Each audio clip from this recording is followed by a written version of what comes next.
Buenos días a todos. Nuestro tema a tratar es la inhibición de la síntesis de la pared celular. Mi grupo está conformado por Andrea Carolina Salazar, Sara Valentina Jiménez, María José Moreno, Ingrid Dayana Cano, Juliet Caterín Valentín, Lizeth Daniela Martínez y quien les habla, Dayana Caterín Martínez. Como podemos observar en la imagen, la ruptura del ciclo hace que los antibióticos actuales, que se orientan contra actividades celulares vitales para la bacteria, como por ejemplo la expansión de su pared externa, la cual es el crecimiento de ella, la síntesis de proteínas y el despliegue del ADN, que sería su reproducción, entonces vamos a hablar o enfocarnos sobre el mecanismo que da el bloqueo de la síntesis de la pared celular. Y sus principios activos serían beta-lactamos, que sería la meticilina, glicopéptidos, vancomicina, cefalosporina, sería ceftibuteno, y carbapenenos sería imipeneno. Como lo mencionaba anteriormente, observemos la imagen donde nos quiere decir que el mecanismo más común de la actividad antibiótica es la interferencia en la síntesis de la pared celular bacteriana. Esto lo que hace o permite es que la mayoría de los antibióticos activos sobre la pared se clasifiquen en antibióticos, los cuales son llamados belactámicos, que lo que quiere decir es que inhiben la transpeptidación. Bueno, este proceso para poder llegar al peptidoglicano es gracias a unas proteínas que son las proteínas fijadoras de penicilina, que son PBP. Entonces, esto lo que hace es que el antibiótico en cuestión inhiba el ensamblaje de las cadenas de peptidoglicano para que esto a su vez active autolisinas que degradan la pared celular, lo que da lugar a la muerte de la célula bacteriana. Antibióticos que afectan la biosíntesis de la pared bacteriana. La pared bacteriana es una estructura que va a proteger a la célula de los cambios osmóticos del medio externo, con el fin de que ésta no sufra un proceso de lisis. Esta le va a conferir forma y rigidez y contiene elementos patogénicos característicos de cada especie. La composición química de la pared celular varía entre las bacterias gram positivas y gram negativas, ya que la pared bacteriana gram positivas está formada por una capa de 50 a 100 moléculas de espesor de peptidoglucano, mientras que el peptidoglucano de las bacterias gram negativas es solo de 1 o 2 moléculas de espesor. Sin embargo, las bacterias gram negativas contienen liposacáridos en su membrana externa, lo cual va a ser característica única y exclusivamente de este tipo de bacterias. El peptidoglucano está formado por largas cadenas de polisacáridos en secuencias alternantes entre N-acetilglucosamina, representada con las siglas NAG, y el ácido N-acetilmurámico, representado con las siglas NAM. Estas cadenas son rectas y no ramificadas, así como las podemos observar en la imagen, y contienen enlaces peptídicos. El ácido N-acetilmurámico es un éster resultante de la unión del oxidrilo del carbono 3 y la molécula de N-acetilglucosamina con el oxidrilo del ácido láctico. El grupo ácido láctico enlaza una pequeña cadena peptídica que va a constituir la estructura básica de la pared celular. La síntesis de la pared bacteriana se divide en tres. La primera, intracitoplasmática, consiste en la síntesis de unidades de NAG y NAG. La segunda, intramembranosa, que también consiste en las unidades que dije anteriormente, se acopla mediante un lípido transportador que se denomina 1-decaprenilfosfato. Tercera y última es extramembranosa y consiste en la incorporación de un nuevo peptidoglicano que ya es existente y forma los puentes peptídicos extracitoplasmáticos. Los ATB son los que actúan sobre la pared bacteriana y estos impiden los sucesivos pasos de la síntesis de la pared bacteriana, y esto da como una consecuencia de una interferencia de la célula bacteriana sin pared y resiste cambios osmóticos. Se puede hinchar y se estalla. Aparte, estos ATV son beta-lactámicos como las penicilinas y las cefalosporinas, la bacitracina, vancomicina, teicoplanina, fosfomicina, que son bactericidas, pues estos matan a la célula bacteriana en el momento de la división. Por lo tanto, pues estos no actúan cuando la célula está estática. Inhibidores de la fase citoplásmica. En el citoplasma bacteriano se sintetizan los precursores del peptidoglucano a partir de diferentes elementos. Estos elementos son el uridindifosfato N-acetilglucosamina, el ácido fosfoenolpirúvico, el uridintrifosfato y la nicotinamida adenina dinucleótido, a partir de las cuales se forma el ácido uridindifosfato N-acetilmurámico. Después se unen al azúcar una cadena de aminoácidos en la que se alternan las formas L y D y en la que los dos últimos conforman el dipéptido de D-alanina. Ahora hablaremos sobre los inhibidores de la fase de transporte de precursores. En esta fase, que se desarrolla en la membrana citoplásmica, un transportador lipídico tomará a su cargo el precursor formado en el citoplasma y lo hará atravesar la membrana citoplásmica. Pues se trata de un fosfolípido de 55 átomos de carbono que se conoce como un decaprenilfosfato. También en la membrana citoplásmica termina de formarse el precursor mediante la adición de una molécula de N-acetilglucosamina, que se enlaza al átomo C1 del ácido murámico, formándose así un polímero lineal de peptidoglucano constituidos por unidades de NAC y NAM, pentapéptido.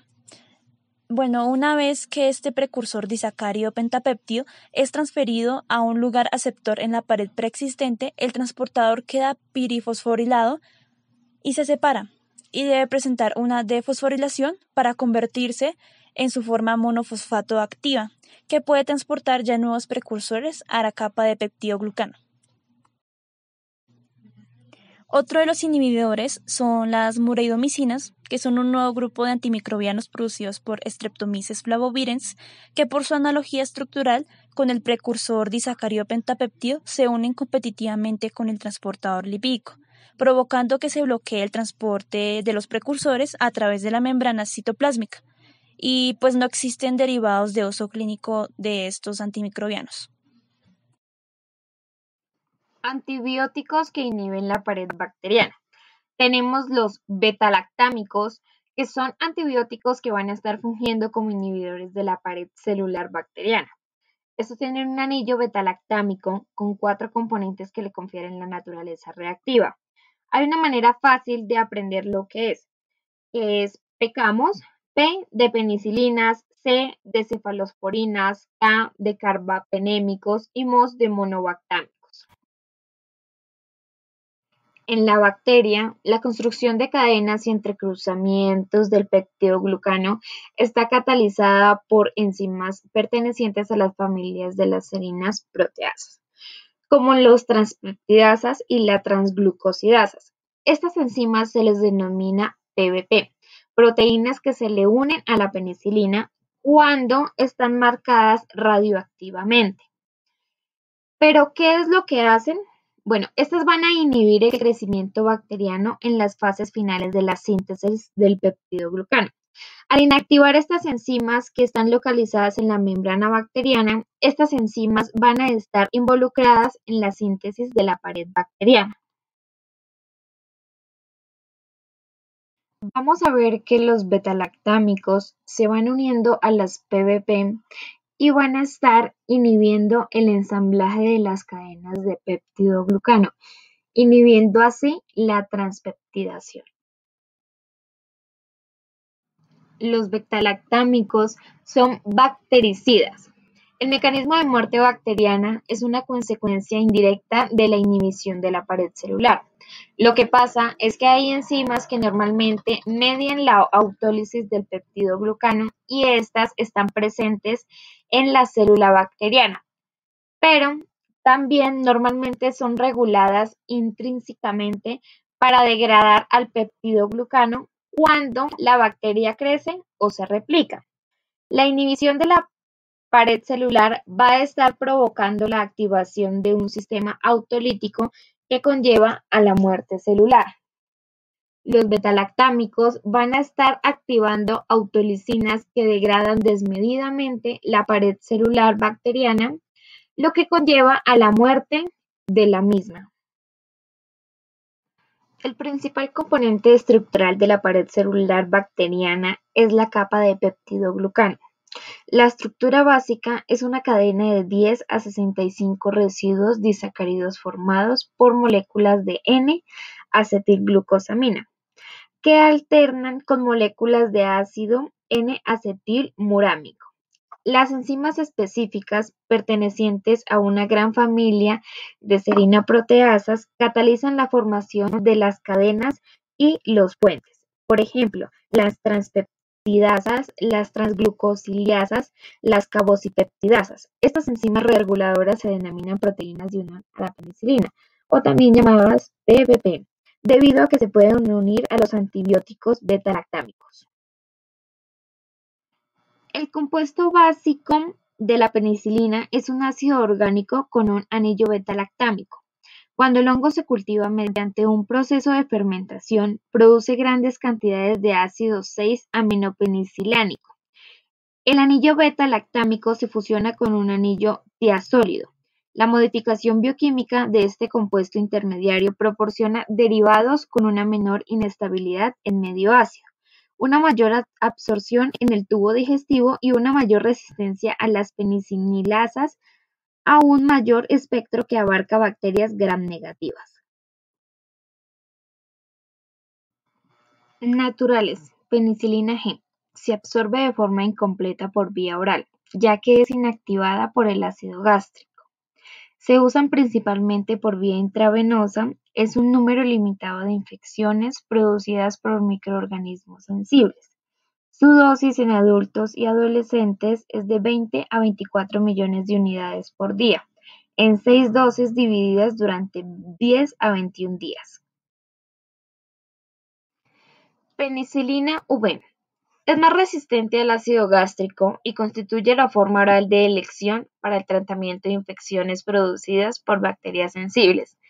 Las penicilinas resistentes a penicilinasas, como meticilinas o oxicilinas, se emplean en el tratamiento de infecciones producidas por estafilococos sensibles. Su dosis para personas mayores de 12 años es de 125 a 250 miligramos cada de 6 a 8 horas durante 10 días. Menores de 12 años es de 25 a 50 miligramos por kilogramo por día, dividido en dosis administradas de 6 a 8 horas. En los mecanismos de resistencia adquiridos y transmisibles son los más importantes, ya que consisten fundamentalmente en la producción de enzimas bacterianas que inactivan los antibióticos o en la aparición de modificaciones que impiden la llegada del fármaco al punto diana. Lo que hace esto es que una cepa bacteriana puede desarrollar varios mecanismos de resistencia frente a uno o muchos antibióticos. Del mismo modo, el antibiótico puede ser inactivado por distintos mecanismos que ocurre por diversas especies bacterianas. Entonces, como observamos en la imagen, las bacterias son seres vivos que evolucionan, capaces así de adaptarse y de resistir a algunos antibióticos. Entonces, en los antibióticos es donde se debe fijar sobre un receptor para poder actuar en la bacteria. Ahí es donde primero pasa la mutación del receptor. Entonces, si el receptor cambia tras una mutación, lo que hace es que impide la vinculación del antibiótico a esta. De segundas ocurre una modificación del antibiótico, que es donde numerosas cepas se vuelven resistentes o fabrican una enzima que modifica la molécula del antibiótico para así que se adhiera a esta y se vuelva más resistente. Tercera sería la impermeabilidad de la bacteria, donde la bacteria cierra sus poros y el antibiótico no puede penetrar. Cuarto, es la expulsión del antibiótico. Entonces, algunas bacterias es donde son capaces de rechazar a los antibióticos por la inspiración fuera de la célula. Entonces, como cuando rechazan el antibiótico, porque pues son tan resistentes que la bacteria expulsa los compuestos tóxicos. Vamos a hablar sobre los antibióticos que son referentes a los grupos B-lactámico, que pues ahí en estas están las resistentes a las penicilinas. Primero está la cloraxicilina, que es la bactericida que inhibe transpeptidasas y carboxipeptidasas que impiden la síntesis de la pared celular bacteriana. Esta es la dosis recomendada, es de 500 miligramos sobre 1 gramo de cada 6 a 8 horas. También está la oxacilina, que es un antibiótico beta-lactámico de espectro reducido del grupo de las penicilinas, por lo que pues se indica en el tratamiento de infecciones que son causadas por bacterias gram positivas, en particular las especies de estafilococos que pues suceden por ser resistentes a otras penicilinas. Esta se usa para eliminar las bacterias que causan varias clases de infecciones, incluyendo la neumonía, las infecciones de los huesos, estómago, piel, articulaciones, vías urinarias y las válvulas del corazón. La dosis para esta es 1 gramo por cada 10 unidades. Y en esta también está la meticilina, que es la que se utiliza para tratar las infecciones causadas por bacterias que actúan pues inhibiendo también la síntesis de la pared celular bacteriana, evitando la formación de enlaces cruzados entre las cadenas poliméricas del peptidoglicano lineal, pues las cuales son un componente importante de la pared, de más que todo las bacterias gram positivas. La dosis habitual para esta es 250 miligramos 4 veces al día o 500 miligramos 2 veces al día. Las aminopeptinas se dividen en 2 grupos, que son la ampicilina y la amoxicilina. La ampicilina actúa durante un periodo de multiplicación bacteriana inhibiendo la biosíntesis del mucopéptido de la pared celular. Esta se absorbe en un 80% administrada por vía intramuscular. Generalmente esta administración va a ser de sueros o diversos líquidos. Se usa para tratar determinadas infecciones que son ocasionadas por bacterias como la meningitis, infecciones de membrana que rodean el cerebro y la columna vertebral, así como infecciones de garganta, senos nasales, pulmones, órganos reproductivos, tracto urinario, entre otras. Cuando se suministra, penetra en el líquido cefalorraquídeo cuando la meninge está inflamada y se va a eliminar por la orina o la bilis en altas concentraciones. Esta generalmente está activa y podemos encontrar bacterias gram positivas y gram negativas. En las bacterias gram positivas encontramos un ejemplo que es los Streptococcus sp y en el grupo de las gram negativas la Salmonella sp. En la dosis adecuada para su administración encontramos que para adultos debe ser de 500 miligramos cada 6 horas. Para niños de 1 a 3 años, 150 miligramos cada 6 horas y de 3 a 200 miligramos cada 6 horas. La amoxicilina hace parte de los antibióticos beta-lactámicos y actúa inhibiendo la última etapa de la síntesis de la pared celular bacteriana, ya que al unirse a las proteínas específicas llamadas PBPs va a causar que no se construya correctamente la pared celular bacteriana, ocasionándose la lisis bacteriana en su muerte. Es importante recalcar que las PBPs son proteínas exclusivas de antibióticos beta-lactámicos. La admisión de este antibiótico es por vía oral, ya que tiene una mejor absorción gastrointestinal, alcanzando sus niveles máximos en 1 a 2 horas y media. Se difunde adecuadamente en la mayor parte de los tejidos y líquidos orgánicos. Sin embargo, algunas veces se difunde en el líquido cefalorraquídeo si las meninges están inflamadas. La admisión va a ser de adultos, adolescentes y niños que tengan un peso de más de 40 kilogramos. Y la dosis recomendada es de 500 miligramos cada 12 horas o 200 miligramos cada 8 horas. En caso de que las infecciones sean muy severas, se debe utilizar un medicamento de 500 miligramos cada 8 horas. Bueno, ahora vamos a comenzar con las carboxipenicilinas.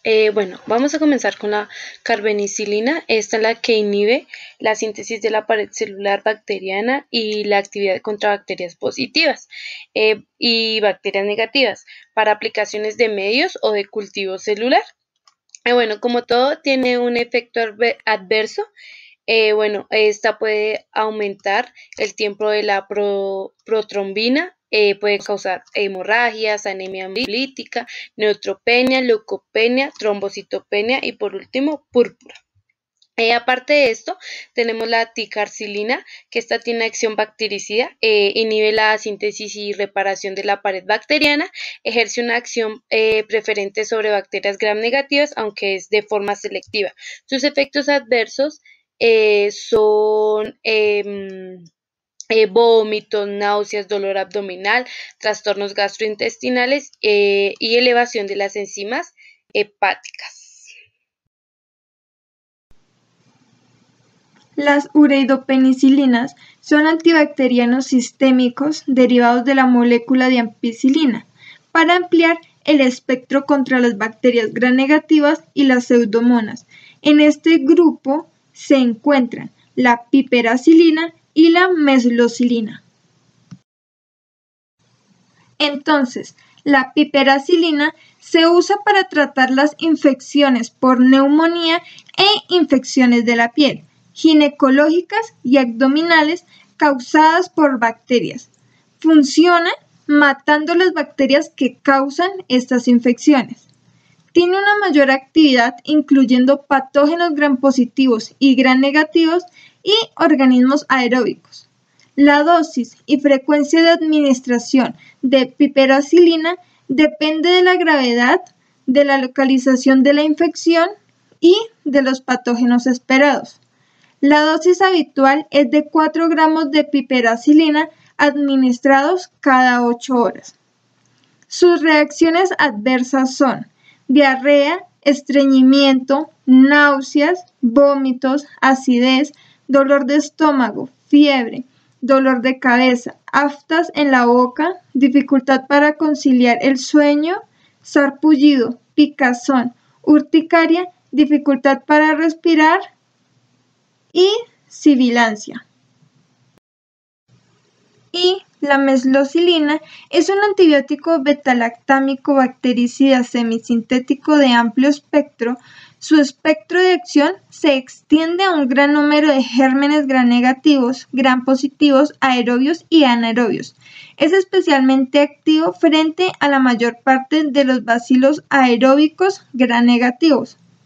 Su dosis es de 2 a 4 gramos cada 4 o 6 horas. La dosis máxima es 24 gramos por día.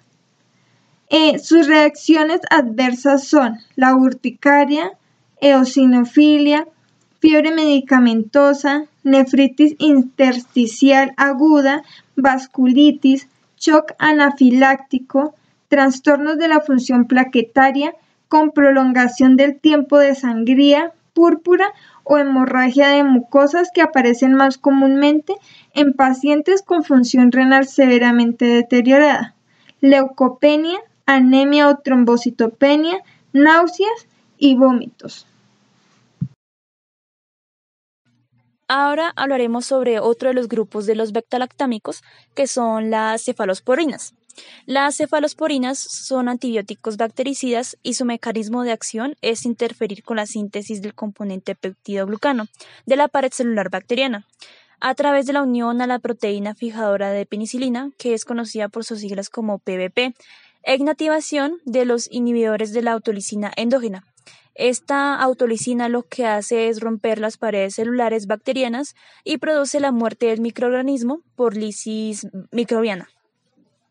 La cefalosporina, incluyendo las de tercera generación, al fijarse a sus proteínas blanco en la membrana de la célula bacteriana, inactivan las enzimas implicadas en la síntesis de la pared celular. Pues las cefalosporinas son agrupadas en grupos, valga la redundancia, llamados generaciones, por sus características antimicrobianas. Pues las primeras cefalosporinas fueron agrupadas en la primera generación, que ese es su nombre, mientras que más adelante cefalosporinas de espectro amplio fueron clasificadas como cefalosporinas de segunda generación. Entonces, así cada nueva generación de cefalosporinas tiene más potencia frente a bacterias gram negativas, características antimicrobianas perceptiblemente mayores que la generación precedente. Actualmente se diferencian 4 generaciones de cefalosporinas y que pues a continuación explicaremos cada una de ellas.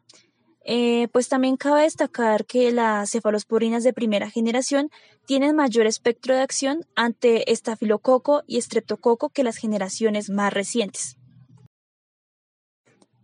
En cuanto a las cefalosporinas de primera generación, pueden ser administradas de manera oral o parenteral. Las orales son llamadas fenilglicinas o sus derivados que pues son llamados hidroxifenilglicinas, que incluyen la cefalexina, cefadoxilo y cefradina. Entre las parenterales se cuenta con la cefalotina, cefazolina, cefradina, que pues esa es de administración oral y parenteral, y la cefapirina.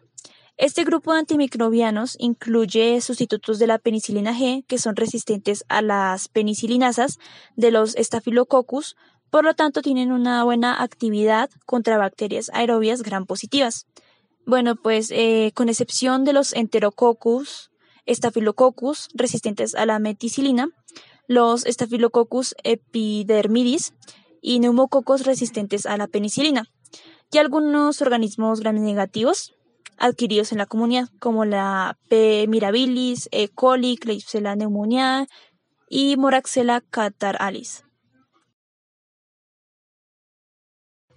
A continuación explicaremos 2 cefalosporinas de la primera generación. Una de ellas es la cefazolina, que se utiliza para tratar ciertas infecciones ocasionadas por bacterias, incluso la piel, huesos, articulaciones, genitales, sangre, válvula del corazón, tracto del sistema respiratorio, tracto biliar e infecciones del tracto urinario. Al igual que otros antibióticos beta-lactámicos, la cefazolina es bactericida, porque inhibe el tercer y último paso de la síntesis de la pared bacteriana, uniéndose específicamente a unas proteínas denominadas PBPs. Estas proteínas están presentes en todas las células bacterianas, aunque la afinidad hacia las mismas varía de una especie bacteriana a otra. De esta forma, la capacidad de la cefazolina hacia un determinado microorganismo depende de su capacidad para llegar y fijarse a las PBPs. Una vez fijado el antibiótico a esas proteínas, la síntesis de la pared bacteriana queda interrumpida y la bacteria experimenta una autolisis. Esa lisis de la bacteria se lleva a cabo gracias a determinadas enzimas que son las autolisinas, y algunos autores creen que algunos antibióticos interfieren con el inhibidor de las autolisinas, que mantiene la integridad de la célula. Entre los gérmenes gram positivos cubiertos por la cefazolina se encuentran los estafilococos, productores o no de penicilinasa, y los streptococos, excepto los enterococos. Entre los gram negativos sensibles a la cefazolina se puede incluir la E. coli, las Klebsiellas y los Proteus mirabilis.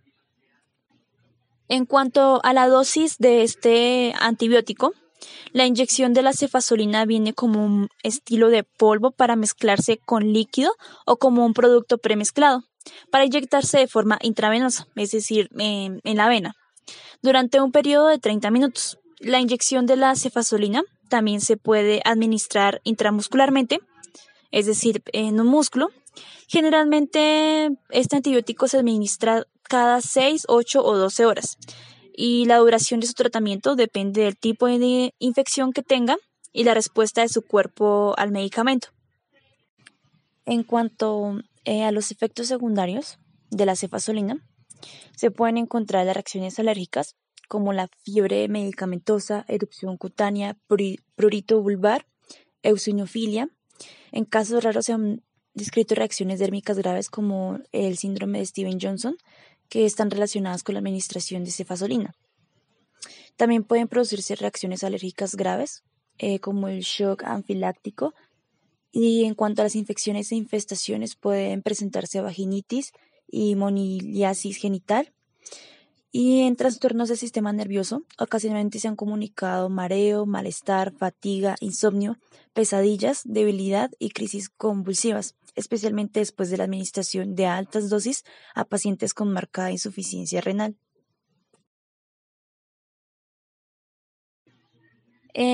La otra cefalosporina de primera generación es la cefalotina, que es una cefalosporina semisintética de primera generación, como ya habíamos indicado, con acción bactericida. Al igual que otros antibióticos betalactámicos, lo que hace la cefalotina es inhibir las transpeptidasas, lo que impide la biosíntesis del peptidoglucano, que con red de enlaces cruzados da consistencia y rigidez a la pared bacteriana. La inhibición de la formación del componente rígido hace que la pared celular bacteriana pierda su capacidad para resistir la presión interior, se rompa y se produzca la muerte de los microorganismos susceptibles. Es activa contra diversos microorganismos grampositivos como neumococos, estafilococos, streptococcus beta, viridans y bovis. También es activa contra algunos microorganismos gram-negativos como Escherichia coli, Haemophilus influenzae, Salmonella sp y Shigella sp. Cabe hacer notar que la cefalotina es una de las cefalosporinas más resistentes a la acción de las lactamasas beta. En cuanto a la dosis recomendada en adultos de este antimicrobiano, depende del tipo de infección que se va a combatir y de la susceptibilidad del microorganismo. La dosis diaria recomendada es de 500 gramos cada 6 horas por vía intravenosa, diluida en 10 a 50 mililitros de solución y administrada en 30 minutos. Dosis de hasta 2 gramos cada 6 horas resultan adecuadas para infecciones más severas. No se recomienda la vía intramuscular por ser sumamente dolorosa. Y la dosis máxima es de 10 a 12 gramos por día. En niños, en los neonatos se recomienda una dosis de 50 a 100 miligramos por kilogramo por día, dividida en 2 o 3 dosis por vía intravenosa. Pues también se puede usar 25 miligramos por kilogramo cada 6 horas, vigilando la función renal y las alteraciones de carácter inmunológico. En niños mayores se recomienda 80 a 160 miligramos, es decir, 100 miligramos en promedio, divididos en 4 a 6 dosis, y la dosis máxima diaria es de 160 miligramos por kilogramo por día. En cuanto a los efectos adversos, pueden desencadenar o agravar una insuficiencia renal, en especial cuando se combina con otros agentes nefrotóxicos. El daño reportado es necrosis tubular aguda asociada con aminoglucósidos. También se puede presentar nefritis intersticial. Otros efectos adversos observados con la cefalotina incluyen dolor en el sitio de inyección e induración, fiebre medicamentosa y, al igual que otros antibióticos betalactámicos, reacciones alérgicas que van desde erupción hasta choque anafiláctico, aunque son poco frecuentes. La cefuroxima es un antibiótico que se encuentra en la generación 2. Se utiliza para tratar ciertas infecciones causadas por bacterias, como bronquitis, pues que esta es una infección de las vías respiratorias que van a los pulmones. También está la gonorrea, que es una enfermedad de transmisión sexual, la enfermedad de Lyme, que es una infección que puede presentarse después de que una garrapata pica a una persona. También, pues, entre otras infecciones que, pues, pueden dar en la piel, en los oídos, en los senos nasales, en la garganta, amigdalitis y, pues, también tracto urinario. Bueno, la cefuroxima pertenece a una clase de medicamentos llamados antibióticos de cefalosporina. Bueno, pues su acción como tal consiste en detener el crecimiento de la bacteria. Bueno, pues los antibióticos como la cefuroxima no funcionan para combatir resfriados, influencia u otras infecciones virales. pues si se le da un mal uso, puede aumentar el riesgo de contraer pues una infección más adelante. Bueno, pues una dosis como tal de la cefuroxima en adultos es de 750 miligramos a 1,5 gramos cada 8 horas durante 5 a 10 días. Pues cuando son en infecciones severas o complicadas, se puede administrar 1,5 gramos cada 6 horas. Bueno, pues en niños, en neonato, la dosis ponderal es de 30 a 50 miligramos por kilogramo por día, dividida en 2 o 3 dosis. En niños mayores de 3 meses, las dosis recomendadas es de 50 a 100 miligramos por kilogramo por día. Y pues esta es dividida entre 3 o 4 dosis. Bueno, pues unos efectos secundarios de la cefuroxima puede causar como sarpullido, picazón, eh, urticaria, sibilancia, dificultad para respirar. También puede causar retorno de la fiebre, dolor de garganta, escalofrío u otros síntomas de infección. La cefoxitina, pues es un antibiótico, está en la segunda generación. Esta pues se puede utilizar para tratar infecciones ocasionadas por bacterias, pues incluyendo la neumonía y otras infecciones del tracto respiratorio inferior y del tracto urinario. También pues como infecciones abdominales, también en los órganos reproductivos de la mujer, en la sangre, en los huesos, en las articulaciones y pues también en infecciones de la piel. Bueno, pues la inyección de cefoxitina también se puede usar antes o durante la cirugía, pues esto para prevenir que el paciente contraiga una infección. Bueno, pues la inyección de cefoxitina está dentro de una clase de medicamentos llamados antibióticos de cefamicina. Pues está con el fin o tiene como función como tal matar las bacterias. Bueno, pues como la dosis habitual que se puede utilizar, pues en adultos, las infecciones pues no complicadas se puede administrar entre 1 gramo y pues cada 6 a 8 horas por inyección intravenosa. Para infecciones moderadamente graves, se recomienda pues administrar entre 1 gramo cada 4 horas o 2 gramos cada 6 o 8 horas por inyección intravenosa. Pues en caso de infecciones con peligro pues para la vida del paciente, pues se puede administrar 2 gramos cada 4 horas o 3 gramos cada 6 horas, pues también por inyección intravenosa. Bueno, en niños, pues mayores de 3 meses se puede administrar entre 80 y 160 miligramos por kilogramo de peso al día repartidos en 4 a 6 dosis iguales. Bueno, pues como efectos secundarios puede dar diarrea, piel pálida, debilidad o falta de aliento cuando pues hace ejercicio, dolor o inflamación o sangrado cerca donde se inyectó la cefoxitina. Cefotetán. Bueno, pues este es un antibiótico, se encuentra en la segunda generación. Pues este también se usa para tratar infecciones de los pulmones, de la piel, de huesos, articulaciones, área del estómago, en la sangre y bueno, entre otros. Bueno, pues la inyección de cefotetán también se usa antes de cirugías para pues prevenir infecciones. La inyección de cefotetán pertenece a una clase de medicamentos llamados antibióticos de cefalosporina. Pues este también tiene como función pues matar las bacterias.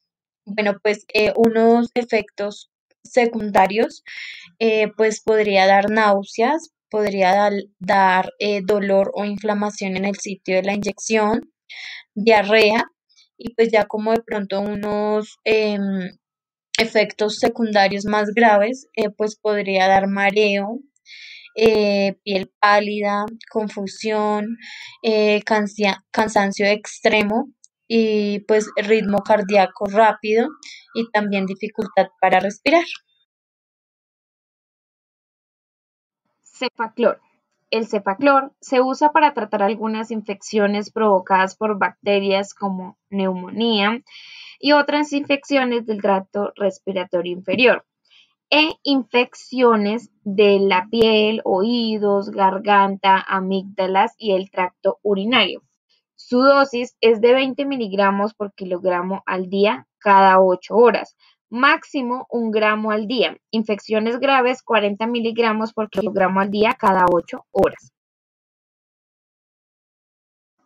La acción bactericida del cefamandol es el resultado de la inhibición de la síntesis de la pared celular.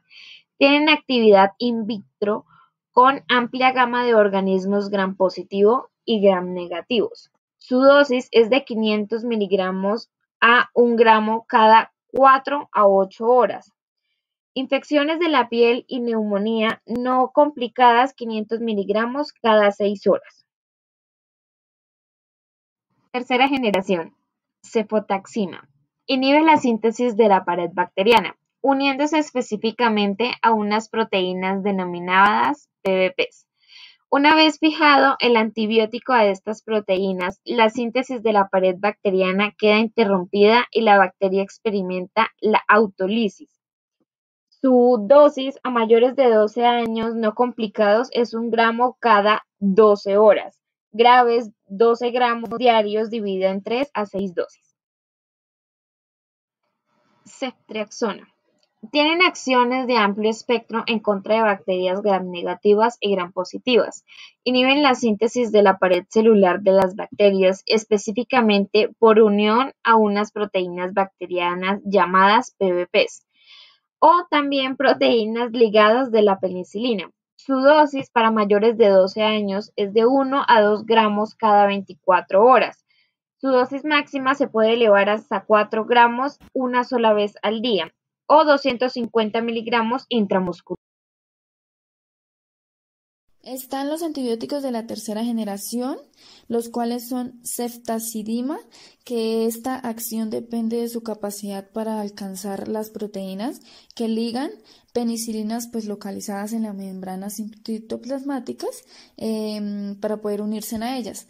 Este medicamento inhibe además pues la síntesis de la pared celular y del septo bacteriano, probablemente por acilación de las transpeptidasas unidas pues a la membrana, inhibe la división y el crecimiento celular y frecuentemente pues se produce la lisis y elongación de las bacterias sensibles. En esta la inyección se forma en polvo que debe pues mezclarse con un líquido para que se administre por medio intravenoso o intramuscular, que pues generalmente se administra de 8 a 12 horas hasta 2 días después de que pues ya han desaparecido todos los síntomas y signos de la infección. También está la cefixima, que pues esta se usa para tratar algunas infecciones provocadas por bacterias como la bronquitis o la gonorrea. Ejerce una actividad antibiótica que lo que hace es que se une a las proteínas fijadoras de penicilinas que intervienen en la síntesis de la pared bacteriana inhibiendo pues la acción de dichas proteínas. Esto da lugar a la lisis y la muerte de las células. Para requerir esta resistencia bacteriana puede deberse a uno de los siguientes mecanismos. Primero sería la hidrólisis por beta-lactamasas, que son de amplio espectro, o por enzimas codificadas por los cromosomas, que pueden experimentar inducción o la eliminación de la represión en determinadas especies, como por ejemplo las bacterias gram negativas aerobias. También la reducción de la afinidad de estas proteínas fijadoras de penicilina también la reducción de permeabilidad de la membrana externa en determinados microorganismos, como los gram negativos, que restringen el acceso de estas proteínas. Y por último serían las bombas de expulsión de fármacos. Entonces, debido a esto, este medicamento es de administración oral y se toma con o sin alimentos cada 12 o 24 horas. También está la cefpodoxima, que esta se usa para tratar algunas infecciones que son provocadas por bacterias tales como la bronquitis, neumonía, la gonorrea, infecciones de la piel, oído, senos, de las amígdalas y también del tracto urinario, y pues su acción consiste en detener el crecimiento de la bacteria. Estas infecciones, por ejemplo, para el tracto respiratorio, su dosis es 200 miligramos por cada 12 horas durante 10 a 14 días.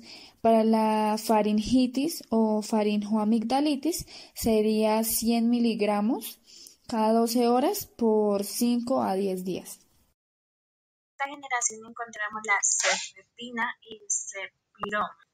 Bueno, la cefepina es un antibiótico que trata infecciones de tracto respiratorio, neumonía grave, tracto urinario complicado, infecciones cutáneas, entre otras. Esta tiene una acción bacteriana contra microorganismos gram positivos y gram negativos.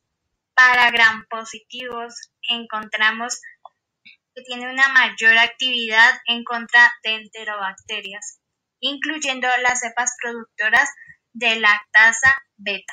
Y dentro del grupo de gram negativos encontramos que tiene un amplio efecto en bacterias como la Neisseria gonorrea. Y esta lo que va a hacer es que se va a unir a la membrana citoplasmática, bloqueando la síntesis de peptidoglicano, el cual es el componente que le va a conferir a la bacteria dureza y resistencia antimicrobiana. Esta se va a administrar vía parental mediante una inyección. La administración para adultos es de 2 gramos cada 8 horas. Para adolescentes y niños, de 2 gramos cada 8 horas durante 7 días. Y para bebés y niños, de 50 miligramos cada 8 horas durante 7 o 10 días. Cefpiroma es un antibiótico correspondiente a la quinta generación. Este se administra vía inhalable y tiene una alta actividad antimicrobiana en bacterias gram negativas. Un ejemplo de estas es el Streptococcus aureus. Tenemos una dosis media aconsejada que es de 1 a 2 gramos por vía parental, o sea, inyectable, cada 12 horas. Y esta dosis se puede modificar según sea la severidad del microorganismo o de la bacteria. Para los niños aún no se ha establecido una dosis exacta. En los efectos secundarios encontramos que pueden aparecer náuseas, vómitos y dolor e inflamación en el sitio de acción. En la quinta generación encontramos la ceftalorina, que es de la quinta generación, y este es un antibiótico que se utiliza para tratar algunos tipos de infecciones de la piel y neumonía, que la neumonía es una infección pulmonar causada por ciertas bacterias gram positivas y gram negativas. Esta normalmente se inyecta por vía intravenosa en un periodo de 5 a 60 minutos 2 veces al día, una vez cada 12 horas. Por un tiempo de 5 a 14 días. Algunos efectos secundarios de esta son diarrea, estreñimiento, náuseas, vómito, enrojecimiento o irritación en el sitio de la inyección, entre otros. En las dosis recomendadas para las indicaciones aprobadas tenemos que son 600 miligramos en perfusiones durante 1 hora durante no más de 14 días. Bueno, ahora comenzaremos con los Bonovactams. Estos se unen a varias proteínas fijadoras de penicilina inhibiendo los pasos finales de la transpeptidación, durante la cual interfieren con la síntesis de la pared de la célula bacteriana. En particular se unen pues a la penicilina 3X de las enterobacterias y pseudomonas, dando lugar a organismos filamentosos inviables. Y al final la célula bacteriana se autolisa por la actividad de enzimas autolíticas pues de la pared, autolisinas y murein hidrolasas. Bueno, los efectos adversos de esta pues es vértigo, diaforesis, cefalea, sensibilidad en los senos, halitosis, dolores musculares, fiebre, malestar, estornudos. Ahora comenzaremos, bueno, con lo Astronam. Se usa para tratar algunas infecciones que son provocadas por bacterias, incluyendo infecciones del tracto del sistema respiratorio, como la neumonía o la bronquitis. Y en urinario, del tracto urinario, de la sangre, de la piel, ginecológicas y abdominales, o sea, pues en el área del estómago. Y provoca náuseas, vómitos, diarrea, pues dolor de estómago, enrojecimiento e irritación en la parte de la inyección.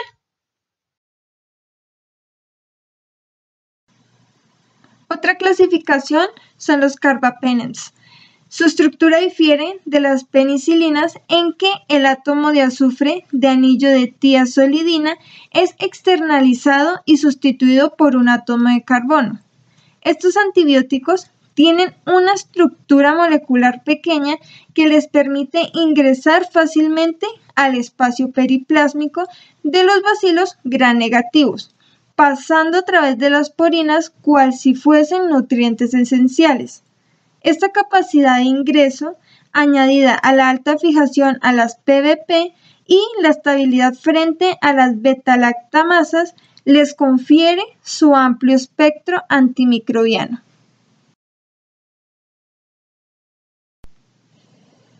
La imipenem se usa para tratar algunas infecciones graves que son provocadas por bacterias, incluyendo la endocarditis, que es una infección de las válvulas y revestimiento del corazón, e infecciones del tracto respiratorio, incluyendo la neumonía, e infecciones del tracto urinario e infecciones del estómago. Esta actúa inhibiendo la síntesis de la pared bacteriana en varias bacterias gram-negativas y gram-positivas. Es estable en presencia de beta-lactamasas producidas por diferentes bacterias. Además, actúa como potente inhibidor de beta-lactamasas de bacterias gram-negativas, que son resistentes a la mayoría de antibióticos beta-lactámicos. Su efecto neto se considera bactericida. La dosis diaria de imipenem se debe basar en el tipo de infección y se debe administrar en dosis divididas equitativas según el grado de sensibilidad de los patógenos. Sus reacciones adversas son náuseas, vómitos, diarrea, dolor de cabeza, enrojecimiento, urticaria, picazón, sarpullido, dificultad para respirar o tragar, ampollas en la piel, boca, nariz y ojos, desprendimiento de la piel, confusión y convulsiones. El meropenem se usa para tratar infecciones de la piel y abdominales causadas por bacterias y meningitis, las cuales son infecciones de las membranas que rodean el cerebro y la columna vertebral en adultos y niños menores de 3 meses de edad. Esta inhibe la síntesis de la pared celular bacteriana como otros antibióticos beta-lactámicos. Es altamente resistente a la degradación por beta-lactamasas o cefalosporinasas. Las resistencias pueden aparecer debido a mutaciones en las proteínas fijadoras de penicilina, producción de o por resistencia a la difusión a través de la membrana externa bacteriana. Sus dosis son de 1000 miligramos cada 8 horas. Sus reacciones adversas son dolor de cabeza, diarrea, estreñimiento, náuseas, vómitos, enrojecimiento, adormecimiento o sensación de pinchazos, dificultad para conciliar el sueño, aftas en la boca o garganta, convulsiones, urticaria, picazón, sarpullido, inflamación del rostro, la garganta, la lengua, los labios y los ojos, dificultad para tragar, cansancio, piel pálida, ritmo cardíaco irregular, retorno de la fiebre u otros síntomas de infección. La ertapenem se usa para tratar ciertas infecciones serias que incluyen neumonía e infecciones del tracto urinario, piel, pie diabético, ginecológicas, pélvico y abdominales ocasionadas por la bacteria. Es efectivo contra bacterias gram-negativas. También tiene utilidad clínica contra bacterias anaerobias. Su dosis es de 1000 miligramos cada 24 horas. Sus reacciones adversas son náuseas, vómito, diarrea, estreñimiento, dolor de cabeza, mareos, dolor de estómago, fiebre, tos, confusión, dificultad para conciliar el sueño, inflamación de las manos, pies, tobillos o parte inferior de las piernas, urticaria, sarpullido, picazón, dificultad para respirar, convulsiones, cansancio, piel pálida, ritmo cardíaco irregular y dolor de pecho. Y la doripenem está indicado para el tratamiento en adultos de las siguientes infecciones: la neumonía nosocomial, incluida la neumonía asociada a ventilación mecánica y las infecciones intraabdominales complicadas. Esta inhibe la formación de la pared bacteriana que irrumpe el paso de la transpeptidación de la síntesis de peptidoglicanos. Sus dosis son de 500 miligramos cada 8 horas. Sus reacciones adversas son dolor de cabeza, candidiasis oral, micosis vulvar, flebitis, náuseas, diarrea, aumento de enzimas hepáticas, prurito y exantema. Otro de los grupos que hacen parte de los inhibidores de la síntesis de la pared bacteriana son los glucopéptidos, que es un grupo de antibióticos de espectro reducido que actúan inhibiendo la síntesis de peptidoglucano de la pared bacteriana, como habíamos indicado anteriormente, y se utilizan para el tratamiento de las infecciones por microorganismos. Los dos principales fármacos que integran este grupo son la vancomicina y la teicoplanin. Antes de hablar del mecanismo de acción de los glucopéptidos, se debe tener en cuenta que las cadenas de peptidoglucano que conforman la pared celular se ensamblan en capas que quedan entrecruzadas por puentes interpéptido, que enlazan al dipéptido de alanil de alanina, de la cadena naciente del peptidoglucano, y la pentaglicina, de la cadena adyacente preexistente. El mecanismo de acción de los glucopéptidos se basa en su unión al dipéptido terminal de ala del monómero de mureína, precursor de las cadenas de peptidoglucano. La unión del glucopéptido a las cadenas formadas no inhibe la formación de cadenas nacientes, aunque dificultan la acción posterior de las proteínas de unión a penicilina en el ensamblaje de las diferentes cadenas por puentes interpéptido. Sin embargo, la síntesis de peptidoglucano queda completamente inhibida si el glucopéptido se une al monómero de mureína a nivel citoplasmático, pues este último ya no serviría como sustrato para polimerizar la cadena naciente. Como se había indicado, uno de los glucopéptidos es la vancomicina. Esta produce un efecto bactericida sobre los gérmenes susceptibles, especialmente los cocos gram positivos, y puede ser bacteriostático frente a algunos tipos de enterococos. Su acción se basa en que inhibe la síntesis de la pared bacteriana en un paso anterior al que actúan los beta-lactámicos. El mecanismo específico de acción consiste en que se une a la porción terminal del disacárido pentapéptido, ubicado en la membrana citoplasmática, y de esa forma inhibir a la enzima involucrada en la síntesis de los peptidoglucanos de la pared celular. Entonces, como consecuencia, se debilita el peptidoglucano y la célula se vuelve susceptible a la lisis. La vancomicina tiene un espectro de acción antibacteriana reducido y su efecto bactericida es lento, afectando solo a las bacterias que se encuentran en división activa. Es especialmente eficaz frente a los estafilococos, incluyendo a las cepas resistentes a la meticilina, los estreptococos hemolíticos alfa y beta y no hemolíticos, y los enterococos. En general, la vancomicina se administra solo por vía intravenosa, aunque la administración oral es importante para tratar algunas infecciones del tracto digestivo como la colitis pseudomembranosa. La absorción oral de la vancomicina es demasiado pequeña como para que el fármaco alcance en el plasma unos niveles suficientes para ser bactericida. Entonces, por esa razón, la administración oral no es tan utilizada. En cuanto a la administración intravenosa, en adultos y adolescentes, las dosis usuales son de 1000 miligramos vía intravenosa o 15 miligramos por cada kilogramo vía intravenosa cada 12 horas, aunque puede ser necesario individualizar las dosis. En los grandes quemados o cuando los pacientes muestran un aclaramiento más rápido del antibiótico, pueden ser necesarias unas dosis iniciales de 1250 a 1500 miligramos vía intravenosa cada 12 horas o 10 miligramos por cada kilogramo vía intravenosa cada 8 horas. Los efectos adversos de la vancomicina se relacionan con la ototoxicidad, la cual puede presentar desde zumbido de oídos, vértigo, tinnitus y mareo hasta sordera temporal o permanente. Esta acción potencia otros compuestos ototóxicos como los aminoglucósidos. Además, cabe resaltar que el riesgo se incrementa en pacientes con insuficiencia renal. En cuanto a la administración por vía intravenosa, que se hace de manera muy continua, puede desencadenar superinfecciones debido a la presencia de microorganismos resistentes. El daño renal es otro aspecto importante de vancomicina, en especial en pacientes ancianos, por lo que se recomienda el monitoreo continuo de la función renal durante el tratamiento con vancomicina. El posible desarrollo o empeoramiento de insuficiencia renal y nefritis intersticial, estos efectos se revierten con la suspensión del tratamiento.